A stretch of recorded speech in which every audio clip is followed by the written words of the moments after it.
चलिए बेटा हेडिंग डालिए आप लोग। ओजोनोलिसिस, उसमें पहला पार्ट लिखिए रिडक्टिव ओजोनोलिसिस। Reductive ozonolysis. अब ये क्या होता है रिडक्टिव ओजोनोलिसिस? ध्यान से समझना, बड़ा सिंपल सा इसका प्रोडक्ट बनाना। मैकेनिज्म थोड़ा टेढ़ा है लेकिन प्रोडक्ट बहुत आसान है एकदम, मतलब सबसे आसान रिएक्शंस में से एक है ये ना। कैसे करना है? अगर मान लो आपके सामने CH2 डबल बॉन्ड CH2 दिया है और आपके सामने ओजोन वाटर एंड साथ में जिंक लिया हुआ है। Zinc, zinc is a reducing agent.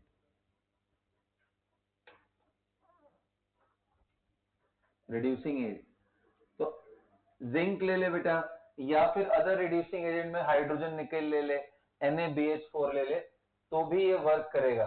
ध्यान रहेगा ना सभी को? तो क्या होता है, बड़ा सिंपल सा है। सबसे पहले प्रोडक्ट बनाने का भी ट्रिक बता रहा हूं। आप ये जो डबल बॉन्ड है ना, इसको ऐसे अज्यूम करो कि नाइफ लेके इसको इस समय कट मार दिया। कट मारोगे तो भाई दोनों चिल्लाना शुरू करेंगे, उनके वैलेंसी आपने खराब कर दी, है ना? बोलो। तो इन दोनों को लड्डू खिला दो बस एक एक, उतना काफी है। मतलब basically you have to break the pi bond and give oxygen to both the species which are found. Okay, तो यहां आपको तोड़ना है and you have to form CH2 double bond O plus O double bond CH2। And ऐसा सिर्फ एक pi bond में नहीं, अगर मान लो आपके पास दो पाई बॉन्ड आ जाता है तो भी करेंगे। और ये बड़ा इंटरेस्टिंग तरीका है, इससे कई बार ना स्ट्रक्चर डिटर्मिनेशन में हेल्प मिलती है। स्ट्रक्चर के डिटर्मिनेशन में हेल्प। तो फिर से मैं एक बार आपको क्लियर करता हूं कि अगर मान लो O3 जिंक वाटर आपने ले रखा है तो क्या होगा कि आपको इसको ब्रेक करना है, इसको ब्रेक करना है, जहां जहां डबल बॉन्ड है उनको अलग करना है।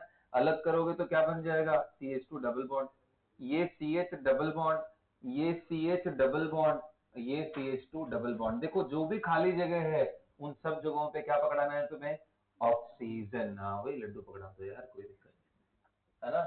Oxygen, that will be the answer. So what will be the answer of this? So we will get 2 mole of formaldehyde. ये फॉर्मल्डिहाइड है ना,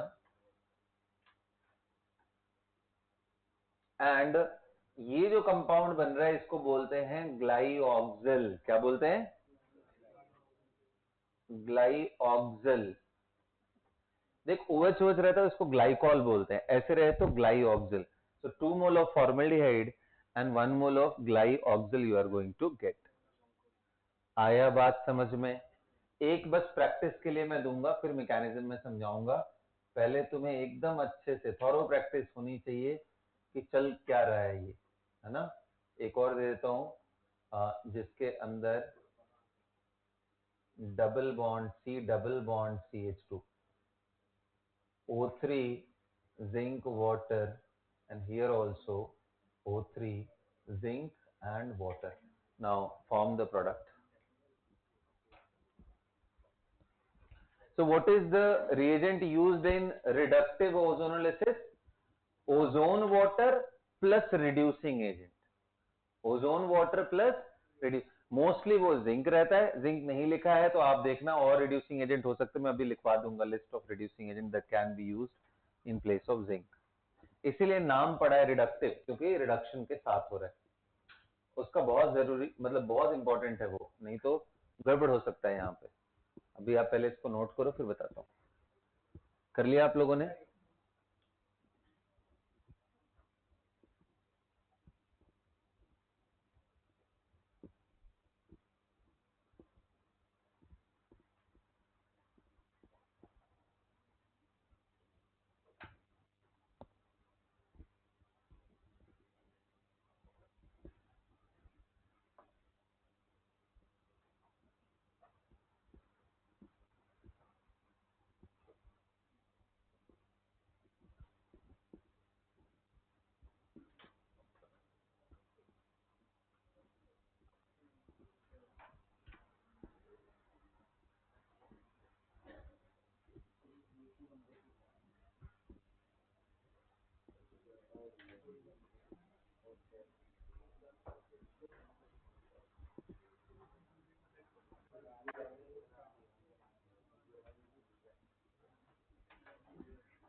बात नहीं बता।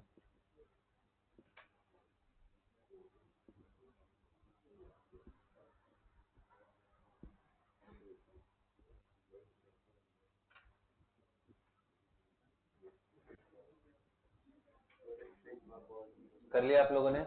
इसके प्रोडक्ट बना लिए? इंटरेस्टिंग है, देखो जरा तो क्या बनेगा। यहां से तोड़ो, यहां से तोड़ो, ये CH2 है और यहाँ C डबल बॉन्ड OH, और इधर भी ऐसे ही। और कितने लोग कह रहे नीचे भी सिमेट्रिकल ही था, तो मैं क्या 2 मोल लिख दूं इसको सीधा? अरे बस ये होगा, ऐसे करके बनेगा बस ना। यहां तोड़ा आप लोगों ने, इधर और इधर दोनों जगह, तो कितने लोग कह रहे हैं सर यहाँ पे एक तो साइक्लोहेक्सेनोन कीटोन बन गया, और एक CO2 बन जाएगा, और एक एल्डिहाइड। हाँ फॉर्मल्डिहाइड, बिल्कुल सही, ये 3 बनेंगे। कितने लोग का सही हुआ? Very good. अब देखो रिडक्टिव ओजोनोलिसिस में यूजुअली अगर बेंजीन के अलावा तुम्हारे पास कोई और पाई बॉन्ड है तो पहले वो टूटता है।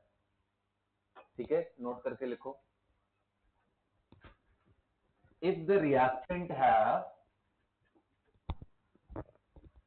बेंजीन रिंग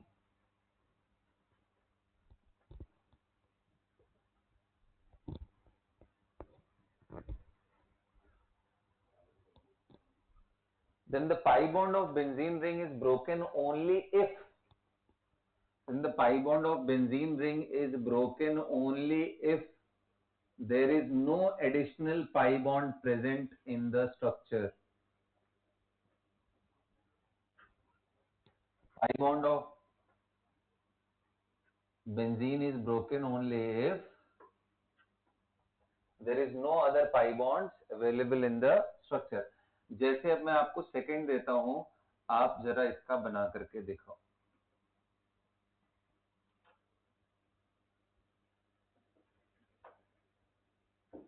चलिए बेटा,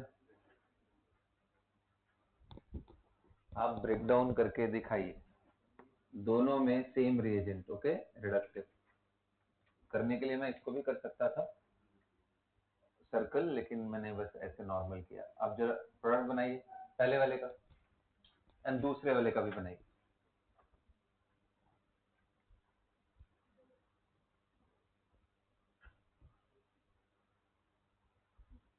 क्या पहले वाले में बेंजीन का पाई बॉन्ड तोड़ेंगे क्या? क्योंकि एडिशनल पाई बॉन्ड है। और क्यों नहीं तोड़ रहे हैं बेंजीन का पाई? हाँ एरोमेटिक है, तो थोड़ा तो रेजिस्टेंस क्रिएट करेगा ना। अब कुछ नहीं है तो फाइनली उसी से रिएक्ट करेगा, बट ऐसे नहीं। Ozone is a very powerful oxidising agent. जैसे फ्लोरीन होता है ना, फ्लोरीन के बाद अगला नंबर ओजोन का ही है, बहुत पावरफुल है। चलो देखते हैं, बनाए। अच्छा अभी कितने लोग कह रहे हैं सर ये पाई बॉन्ड तोड़ो यहाँ पे, तो आपने इधर बेंजीन बना दिया और यहाँ ऐसा करके C डबल बॉन्ड OH, और इधर भी ऐसा करके कितने लोग कह रहे हैं C डबल बॉन्ड OH। ये सुनो, अरे भाई तोड़ोगे तो इसको भी ऑक्सीजन मिलेगा, इसको, ये तो 2 पार्ट में करके अलग करोगे ना, अब दोनों बेंजीन से जुड़े हुए। कितने लोग का सही हुआ? हाँ ठीक ठीक ठीक सही। ये करो, ये इंटरेस्टिंग है, ये इंटरेस्टिंग है। बस एक हिंट देता हूं मैं तुम्हें, ठीक है। जो पाई बॉन्ड है, आपको पता है ना बेंजीन का रेजोनेंस होता है, तो पाई बॉन्ड अगर 1 2 है, फिर उसके बाद 1 3 पे, सॉरी 1 2 के बाद 2 3 के बीच में भी लग जाता है, तो आप दोनों स्ट्रक्चर कंसिडर करके तोड़ना, क्योंकि आपको प्रोडक्ट हो सकता है कुछ अनयूजुअल भी दिखाई दे।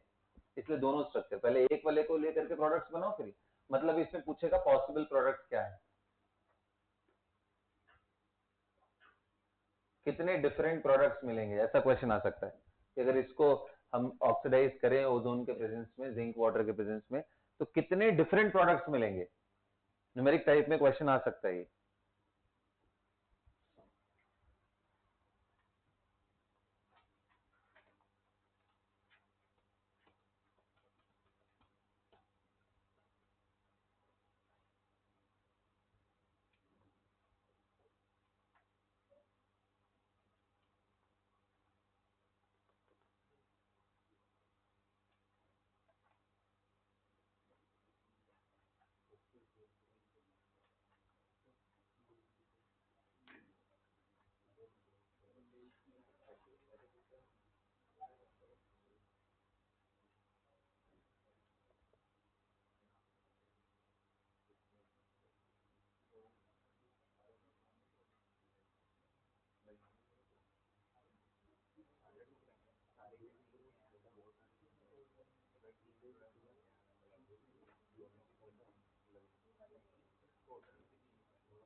कर लिया बेटा?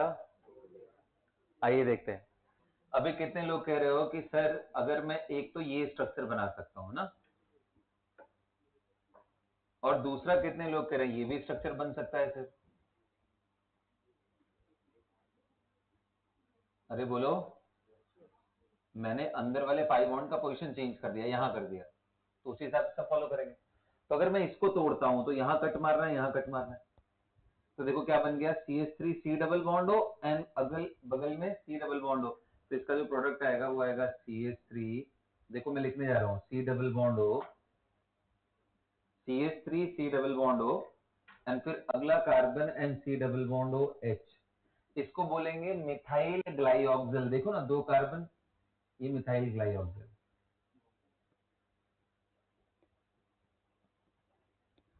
अच्छा जी, इस साइड से देखो तो ये भी वही है, CH3 C डबल बॉन्ड हो एंड अगला कार्बन एंड यहां से भी तो तोड़ोगे ना C डबल बॉन्ड, मतलब ये दो मोल बन गया। और तीसरा क्या बन गया, सिर्फ ग्लाइऑक्सिल। तीसरा देखो ना, ये कार्बन बेटा, ये कार्बन है, कार्बन डबल बॉन्ड हो, दूसरा कार्बन डबल बॉन्ड हो, कार्बन डबल बॉन्ड हो, दूसरा कार्बन डबल बॉन्ड हो, तो ये सिर्फ ग्लाइऑक्सिल। तो आंसर क्या हुआ कि भाई मेरे को तो पहले एक मिथाइल ग्लाइऑक्सिल मिला और ये मिला, और अगर इसको तोड़ते तो देखो जरा, तो इसको अगर ब्रेक डाउन करते तो, इसको करते तो देखो बड़ा इंटरेस्टिंग है, ये एक प्रोडक्ट नया तुम्हें मिलेगा क्या, CH3 C डबल बॉन्ड हो, फिर कार्बन, फिर डबल बॉन्ड हो एंड फिर CH3, मतलब डाई मिथाइल ग्लाई ऑक्सिल। क्या बन गया, डाई मिथाइल ग्लाइऑक्सिल बन गया। किसके कंपेयर, यहां तोड़ा, और बाकी इधर से तोड़ोगे तो एक ग्लाइऑक्सिल, देखो दो कार्बन डबल बॉन्ड हो, डबल बॉन्ड हो, दो कार्बन डबल बॉन्ड हो, डबल बॉन्ड हो, तो 2 मोल ऑफ नॉर्मल ग्लाई। कितने डिफरेंट प्रोडक्ट मिले, answer is this and this, 3 different product. Did you get it? अगर आपने सिर्फ ये स्ट्रक्चर लिया है तो आप ये आंसर करोगे, सिर्फ ये लिया है तो आप ये आंसर करोगे, एक ना एक मिस हो जाएगा। इसलिए समझाने के लिए करना पड़ता है। और ये क्यों बेंजीन तोड़ा, ऊपर वाले में क्यों नहीं तोड़ा, क्योंकि बेंजीन रेजिस्ट करता है, अगर और कोई पाई बॉन्ड है तो पहले उसको तोड़ेंगे, वो नहीं है तो बेंजीन को भी तोड़ेंगे। सभी को समझ में आ गया? बोलो।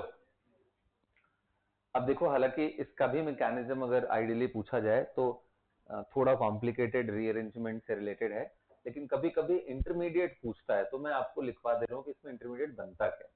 ठीक है, लिखो।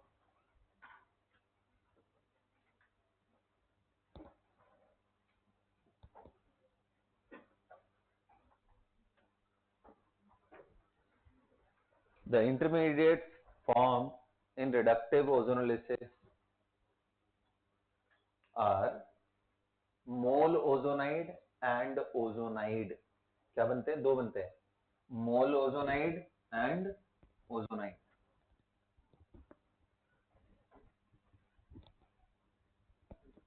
मोल ओजोनाइड एंड ओजोनाइड, मैं आपको थोड़ा सा दिखाता हूँ कैसा दिखता है ये बेसिकली रिंग स्ट्रक्चर है बेटा, देखो ध्यान से।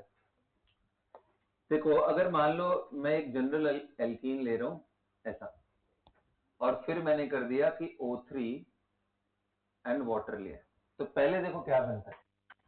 जब भी O3 वाटर लेते हो तो सबसे पहला काम होता है कि ये ओजोन इसके साथ रिएक्ट करके कन्वर्ट होता है RCH CHR, oxygen oxygen and oxygen. देख रहे हो क्या बनता है, पेरोक्साइड ही अनस्टेबल होता है, ये तो तीन तीन आ गए,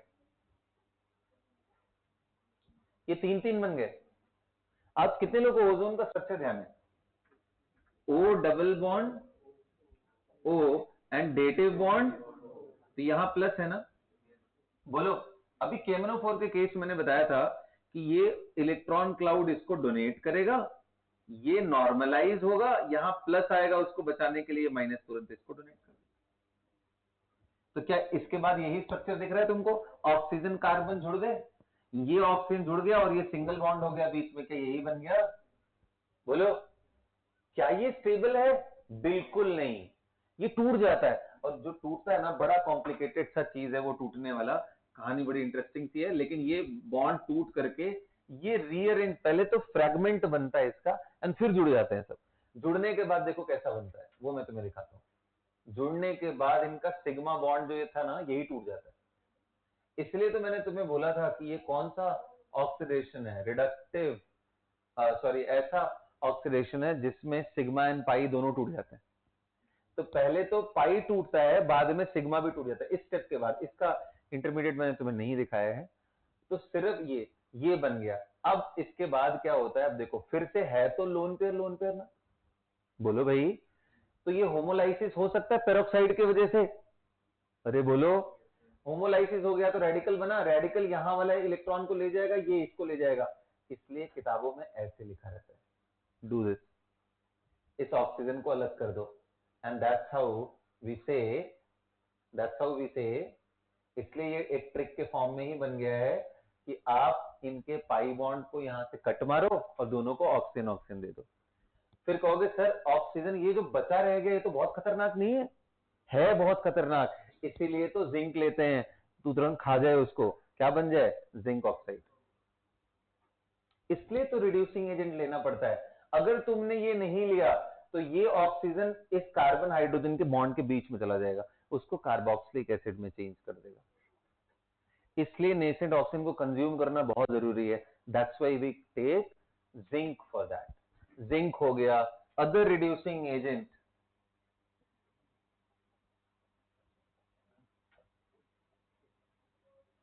apart from zinc, which can be used are hydrogen nickel, NaBH4, DMS, DMS, इसको ऐसे लिखा जाता है CH3 sulphur and CH3 di methyl sulphide. Sulphur है ना, -2 है, सल्फाइड हो गया, दो मिथाइल ग्रुप है, तो इसको क्या बोलते हैं? Di methyl. ये सब के सब रिड्यूसिंग एजेंट है, ये सब ऑक्सीजन खाने का काम करते हैं। H2 ऑक्सीजन लेके H2O बना लेगा, ये NaBH4 बोरॉन का ऑक्सीडेशन होके आपको B2O3 बन सकता है, और ये सल्फर डबल बॉन्ड O बना लेगा। तो सारे इस nascent oxygen, dangerous oxygen, nascent oxygen, इसी को खाते हैं सब, ठीक है, इसी को कंज्यूम करते हैं।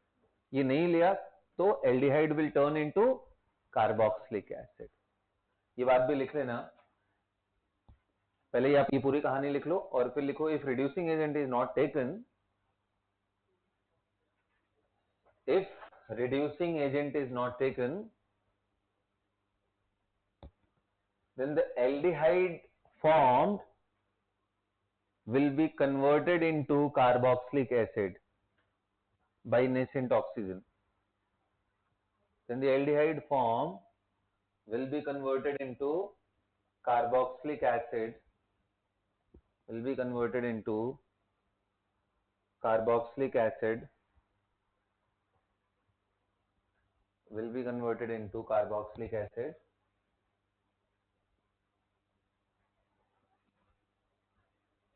बोलिए, by nascent ऑक्सीजन। जो डाई रेडिकल है ना, वो डबल डॉट, मतलब बेसिकली वो एटम है, atomic height, oxygen is very dangerous ना, उसके पास दो दो अनपेयर्ड इलेक्ट्रॉन है, तो वो कंबाइन कर देगा। आप ये लिस्ट पूरी कर लो।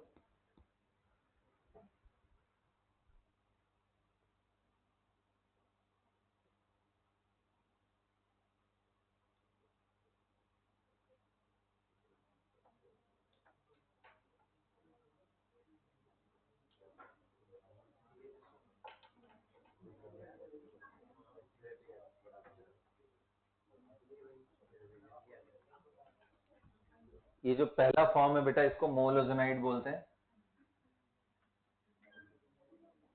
हाँ जी, मोलोजोनाइड। और ये जो फॉर्म बना है, दिस इज ओजोनाइड। एनसीईआरटी में अगर आप देखोगे तो उन्होंने ये स्टेप ही गायब कर दिया है, इसको दिखाया ही नहीं है, सीधा यहाँ पहुंच गया। ठीक है, तो पहले ये बनता है मोलोजोनाइट,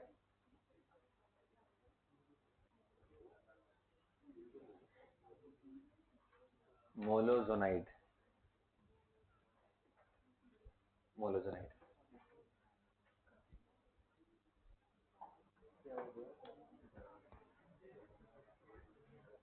मोलोजोनाइट लिख लिया आपने?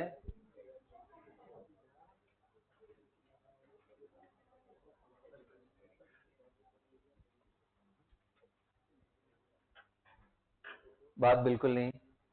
चलिए, अब जैसे मैंने बोला कि अगर ऑक्सीडेटिव होता तो क्या होता, है ना? तो आपको बस एक टेस्ट करने के लिए क्वेश्चन दे रहा हूं, बता दो ये सब, just one question to test this. क्योंकि मैंने रिडक्टिव तो लिखवाया, ऑक्सीडेटिव नहीं लिखवाने की जरूरत है, क्योंकि ऑक्सीडेटिव में सीधा सीधा एल्डिहाइड जो भी बनेगा वो किस में टर्न हो जाएगा? Carboxylic acid. तो अगर आप मेरी बात समझ रहे हो तो tell me what will be the product of this reaction if I have taken O3 zinc and water, and if I have simply taken O3 water without any reducing agent, form the products in these two reactions. ये oxidative है, ये reductive है, ये reductive है और ये oxidative.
चलो बात नहीं बेटा, बिल्कुल बात नहीं। कर लिया आपने? O3 जिंक वाटर क्या बनाया इसमें? सिर्फ इसको तोड़ा है। ध्यान देना, इसको एज इट इज रखो, यहां डबल बॉन्ड H और यहां डबल बॉन्ड CH3। ये सुनो, ये देखो कीटोन है और ये क्या है? ये एल्डिहाइड, यही होता है ना? कितने लोग कह रहे फाइनली? अच्छा, इसको अगर मैं ओपन करके लिखना चाहूं तो 1 2 3 4 कार्बन यानी CH2 का होल 4 लिख सकता हूं, ये सुनो। और एक तरफ एल्डिहाइड और एक तरफ कीटोन लिख सकता हूं। कितने लोगों को बात समझ में आया? ये लिखना या ये लिखना एक ही बात। अब देख, यहां पे जब तुमने S नहीं लिया रिड्यूसिंग एजेंट, तो aldehydic hydrogen will turn into carboxylic acid. तो इसका आंसर सिर्फ इतना होगा, CH2 whole 4 C double bond O, this will be your final answer. ये जो नेसेंट ऑक्सीजन था ना, वो इन दोनों के बीच में इंसर्ट कर गया। That's how it is converted. Aldehyde is converted, not the ketone part, इसका कुछ नहीं होता है। Aldehyde converted into carboxylic acid. Ketone का कुछ भी नहीं होता है, सिर्फ एल्डिहाइड कन्वर्ट होता है किसमें? Carboxylic acid. ये मैंने लिखवाया था आपको, बात बोलो। ओके, अगला लिखिए, reaction of KMnO4 in acidic medium. Oxidation by KMnO4 in acidic medium.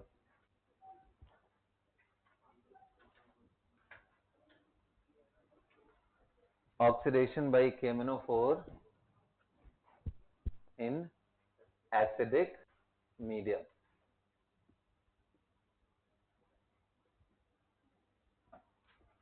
Oxidation by KMnO4 in acidic medium. देखो, अभी मैं आपको समझा रहा था कि अगर आप डाइल्यूट लेते हो तो क्या हल होता है ना? सिर्फ पाई बॉन्ड टूटता है। अगर आपने डाइल्यूट नहीं लिया, आपने KMnO4H+ आयन ले लिया और एसिडिक मीडियम में ले लिया, तो इसका एक्शन बिल्कुल वैसा ही होता है जैसे ऑक्सीडेटिव ओजोनोलिसिस का होता है। ऑक्सीडेटिव ओजोनोलिसिस में क्या कर रहे थे, इसको तोड़ रहे हैं, क्या बना रहे हैं, डबल बॉन्ड OH, ये दो मोल बन रहा है।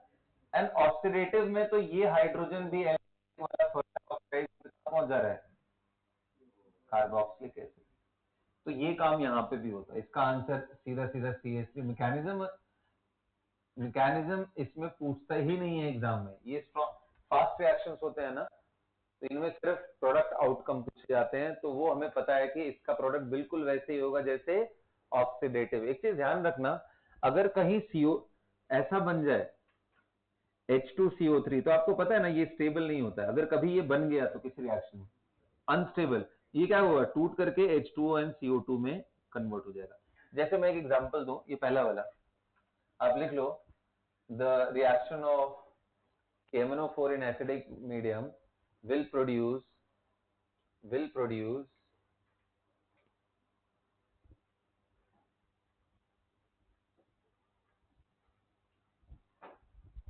carboxylic acid,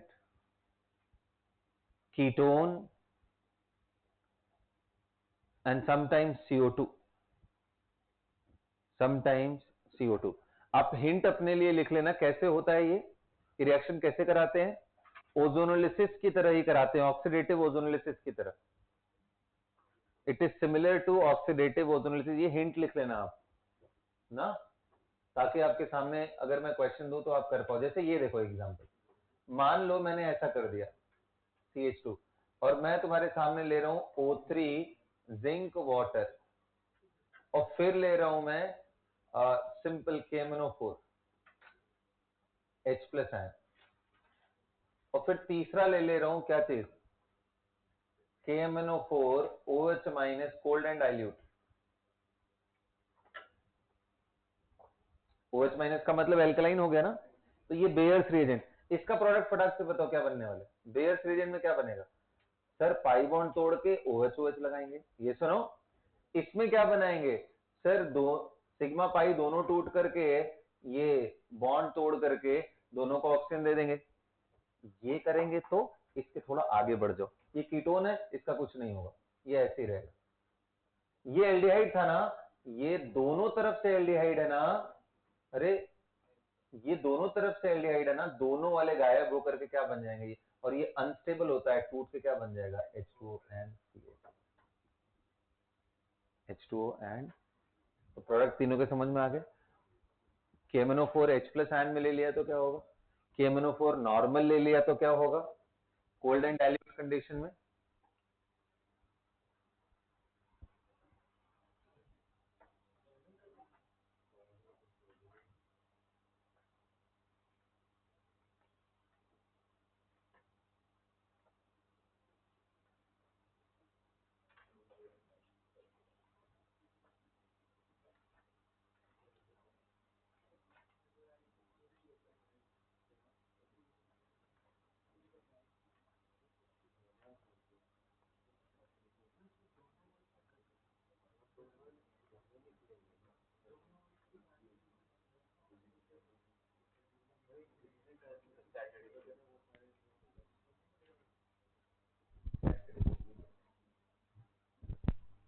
हो गया, यहां तक क्लियर हो गया,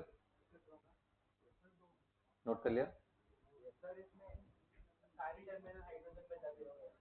किसमें, हाँ सारे कन्वर्ट हो जाएंगे, एल्डिहाइडिक हाइड्रोजन सब कन्वर्ट हो जाते हैं।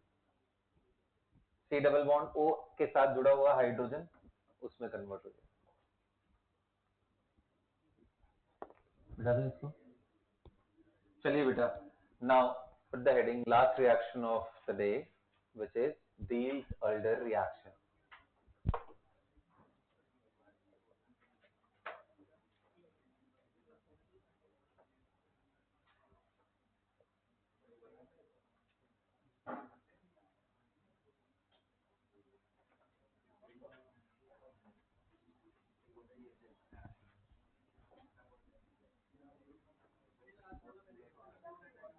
कौन सा नीचे वाला?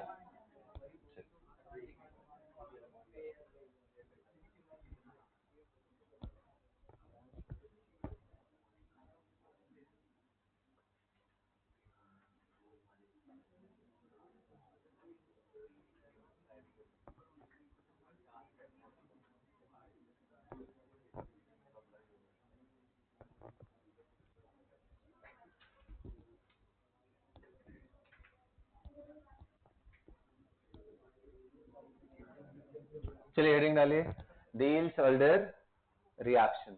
This is the last reaction for today.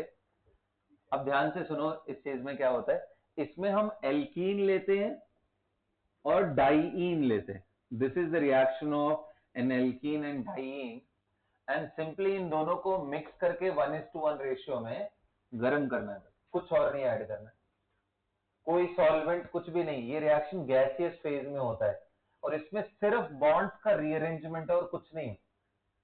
लिखना शुरू करो। When alkene and diene are mixed in 1:1 ratio and simply heated,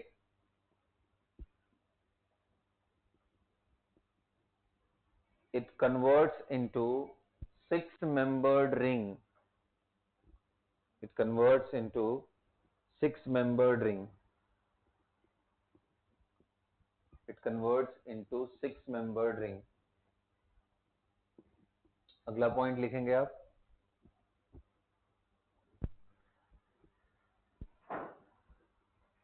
in this reaction no solvent is required.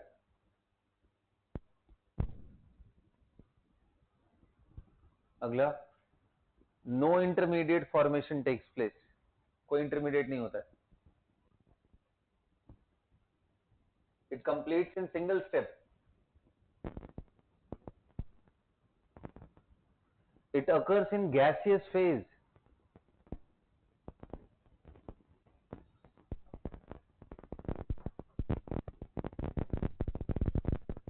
It occurs in gaseous phase, right? Gas phase में ये reaction complete होता है। समझ में आया? बोलो। ओके। अब सबसे बड़ी बात कि सर अब पंगा पड़ गया। अब तक तो क्या था, डबल बॉन्ड था हमारे पास, सामने इलेक्ट्रोफाइल आता था, यहाँ एक डबल बॉन्ड, यहाँ दो डबल बॉन्ड। अब ये इसमें कोई इलेक्ट्रोफाइल है, कोई न्यूक्लियोफाइल है, तो इस पे एक्सपेरिमेंट किए गए, अलग अलग इसके डेरिवेटिव बना के, इसके डेरिवेटिव बना करके। और इंटरेस्टिंग फाइंडिंग क्या थी, उससे पहले मैं आपसे पूछना चाहता हूं, आप बताओ इन दोनों में आपको कौन सा इलेक्ट्रोफाइल लग रहा है अगर दोनों आ जाए तो, अल्कीन या डाइईन? तो कॉमन सी बात है यार, जिसपे ज्यादा पाई होंगे वो बेटर डोनर होगा एज कंपेयर टू कम पाई वाला। बोलो। अगला क्वेश्चन आता है, अगर ऐसा है तो ये एक्सेप्ट कहां करेगा? यानी ये तो इलेक्ट्रोफाइल हो गया, ये न्यूक्लियोफाइल, ये इलेक्ट्रोफाइल। ये सुनो, अरे जो ले रहा है वो इलेक्ट्रोफाइल, जो दे रहा है वो, तो अब ये एक्सेप्ट कहां करेगा? इसके पास ऑर्बिटल कहां है? कौन सा? 5 star vacant orbital. Very good, 5 star vacant orbital में एक्सेप्ट करता है। तो बहुत सिंपल रिएक्शन है, बस ऐसे करना होता है। देखो इसमें डबल बॉन्ड है, इसका जो 5 स्टार है उसमें गर्म करने पे ये इलेक्ट्रॉन क्लाउड इसको देता है। जैसे ही 5 स्टार में देगा, इसका टूट जाएगा बॉन्ड, क्योंकि गैस फेज में है तो कोई कार्बोकेटाइन कार्बोनाइन नहीं बन सकता, तुरंत ये उठ करके इसको डोनेट करेगा। और जैसे ही डोनेट करेगा, यहाँ प्लस आया ही था, ये टूट करके इधर की तरफ, देख रहे हो क्या हो रहा है, सिर्फ साइक्लाइजेशन हो रहा है और कुछ हो ही नहीं रहा है। तो ये टूटने के बाद क्या हुआ, आप रिंग बनाना सीख लो। इसको 1 2 3 4 लिख लो, इसको 5वां और इसको छठा, 6 ग्रुप इनको जोड़ दो बस यार। और पाई बॉन्ड को देख लो, इसका पाई बॉन्ड गया, इनके इनके बीच में सिंगल बॉन्ड बन गया। अच्छा, 5 और 4 के बीच में भी सिंगल बॉन्ड बन गया और ये दोनों का पाई बॉन्ड टूट गया, लेकिन ये उठ करके बीच में आ रहा है, तो एक pi bond. So number 2 and 3 के बीच में पाई बॉन्ड बनेगा, 1 2 का एंड 3 4 का दोनों पाई बॉन्ड टूट के यहां सिग्मा बॉन्ड बना देंगे। ये फ्यूजन रिएक्शन है, दो मॉलिक्यूल सीधा सीधा फ्यूज करके एक बना रहे हैं।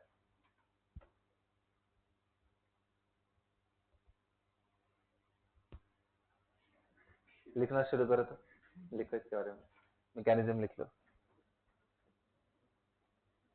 रिएक्शन लिख लो, मैकेनिज्म लिख लो।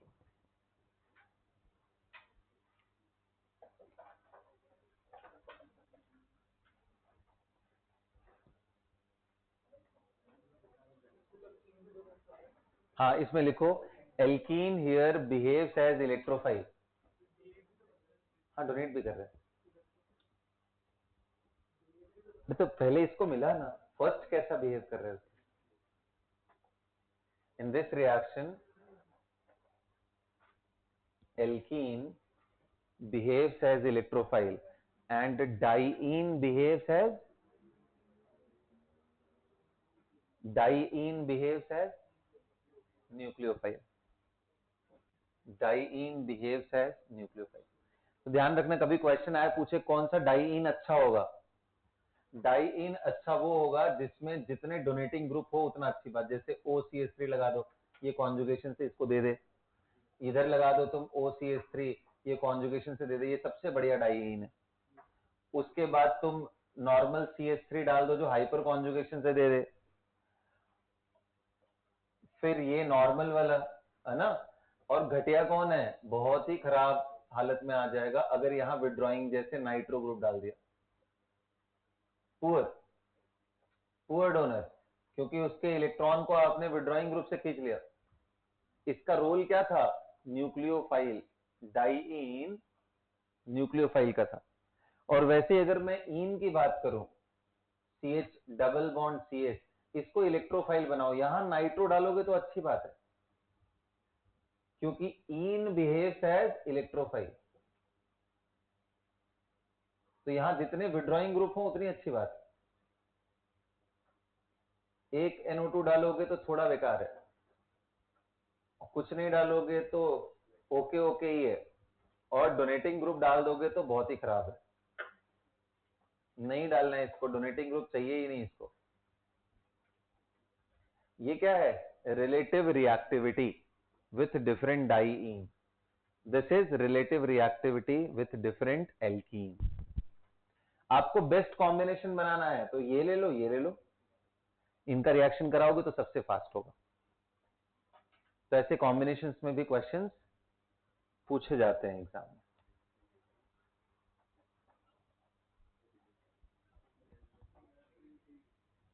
Relative reactivity of diene and alkene.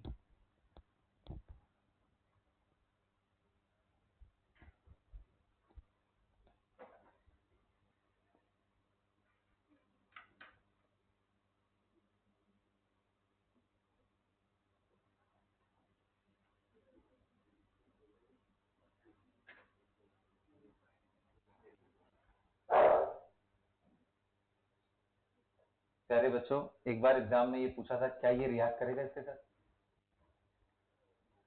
क्या तुम्हें डाइईन दिख रहा है इसमें? क्या ये एल्कीन दिख रहा है? प्रोडक्ट बना इसका है। हाँ हाँ, कोई बात नहीं, कोई बात नहीं, कोई बात नहीं।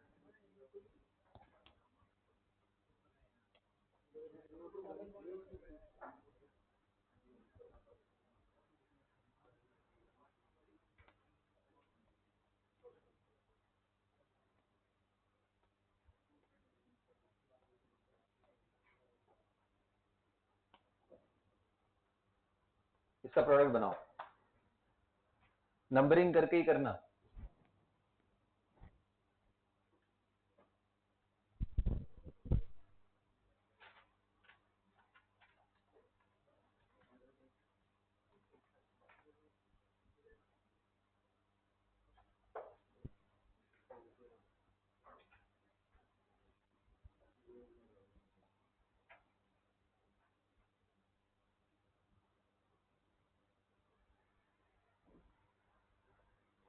कर लिया आप लोगों ने? नंबरिंग करके करना, जैसे मैंने अभी समझाया था मैकेनिज्म। इसे मिटा दो।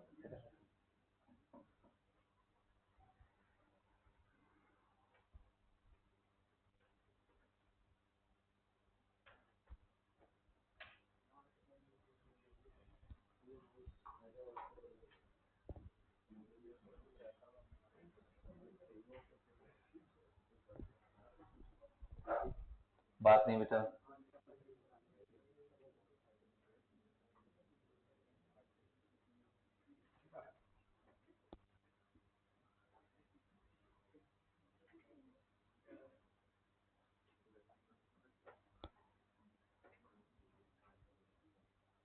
बना प्रोडक्ट बनाया, इसका बना लिया।